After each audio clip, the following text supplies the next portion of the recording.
Yan mga katilaok, uuwi na tayo. Wastik pag minamalas nga naman. Sumasagot na naman eh. Ang problema lang, may nagtataga na naman ng kawayan.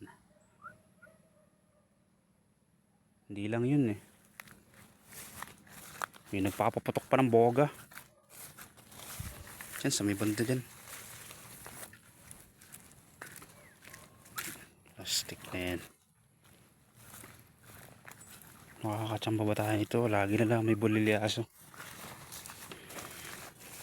Puro na lang bulilyaso. Nawala nga yung tahol ng aso ko anong isang araw. May namang bogang pumalit. Pero hindi ko alam kung boga yun o sa silab lang yata. Parang putok ng boga kasi. Hindi na tayo. Nandito pa naman yung tumitala ako kanina.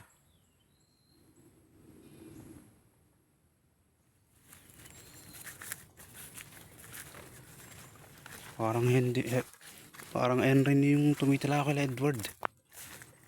Paahon pa lang ako naririnig ko na sa tapat nila Edward tumitala ako. Mukhang nakasama yun mukhang sa likod bahay lang nila yung tumitala ako na yun. Baka kasama ng mga manok niya. Napakaputik.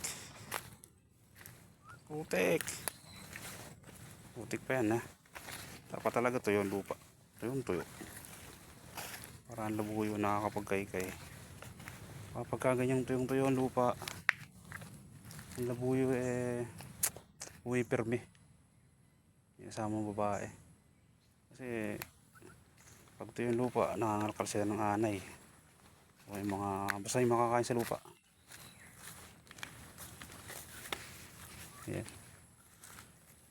Tsaka ang labuyo matalas ang pakaramdam niyan. Tsaka ano ba ito? Pakaramdam at tsaka pandinig. Ayan.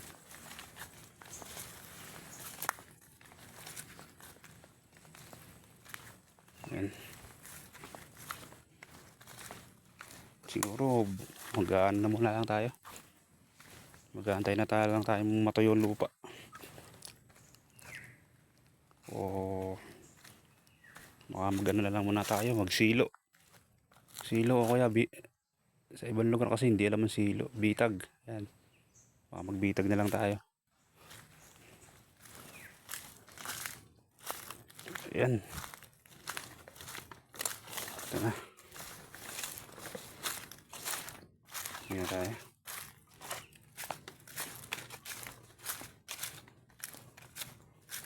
Ito yung manggani kunat. Ayan.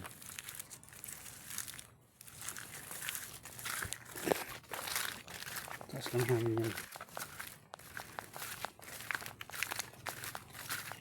Manggani kunat. Ayan o.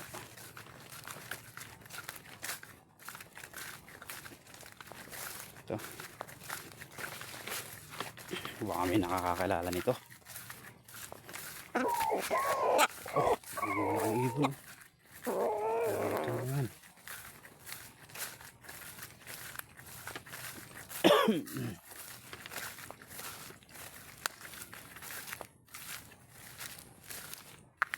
Yan. Putik. Ito, kami nakakalala nito. Irrigation. Ayan, pinagkukaya na yan. Yan. Ito pa isa, hindi rin natuloy. Ito ang unang hukay. Ang plano po dito, mga katilaok, gagawing pispan ng hito. Kaso hindi natuloy. Iwan ko bakit. Ayan. May tubig na, parang may palakampalayan, baka pwedeng mamiwas. Sa gabi kasi lumalabas yun. Ayan. Baba na tayo. Lapit na tayo sa bahay. Uy, ganito na lang ang video.